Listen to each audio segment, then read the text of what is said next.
અને સમાચારમાં આગળ વાત કરીશું જામનગરની વીજ પુરવઠો પૂરતો ન મળતો હોવાથી ખેડૂતો પરેશાન છે। ગ્રામ્ય પંથકના ખેડૂતોમાં રોષ છે કેમ કે ખેતરોમાં પૂરતો વીજ પુરવઠો નથી મળ્યો તેવી ફરિયાદ કરવામાં આવી રહી છે।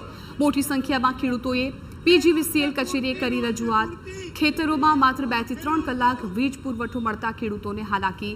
હાલ ઊભા પાકને પાણીની જરૂરિયાત હોવાથી પૂરતી વીજળીની છે માંગ। વીજળીના કારણે પાણી નહીં મળે તો પાક નિષ્ફળ જવાની છે ભીતિ।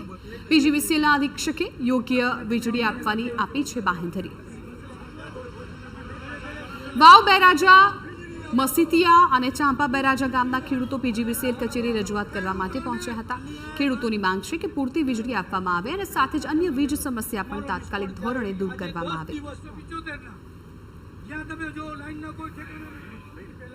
હવે 2 થી 4 દિવસમાં અમને જો આ લાઇટની વ્યવસ્થા નહીં થાય તો અમારો પાક નિષ્ફળ થશે।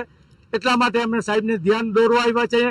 સાહેબ, અમે જીયુબીના ગ્રાહક છીએ, અમે તમારા આગળથી મીટર લીધો છે, અમે તમને પૈસા ભરીએ છીએ અને અમે ગ્રાહક તરીકે જો પાનની દુકાને પાનવાળા માણસ પાછો જતા હોય તો આ જીયુબીના અમે ગ્રાહક છીએ અને ગ્રાહક તરીકે આજે ખેડૂત તરીકે અમે કહેવા આવ્યા છીએ કે જરૂરત મુજબની અમને વ્યવસ્થા કરી દો।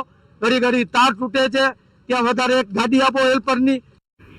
આ તરફ પીજીવીસીએલના અધિકારીએ પણ પૂરતો વીજ પુરવઠો આપવાની ખેડૂતોની બાંહેધરી આપી છે અને વહેલીમાં વહેલી તકે સમસ્યાનું નિરાકરણ લાવવાની પણ આપી છે ખાતરી। પોતાના જે લોડ છે એ લોડના પ્રમાણમાં લોડ વાપરે।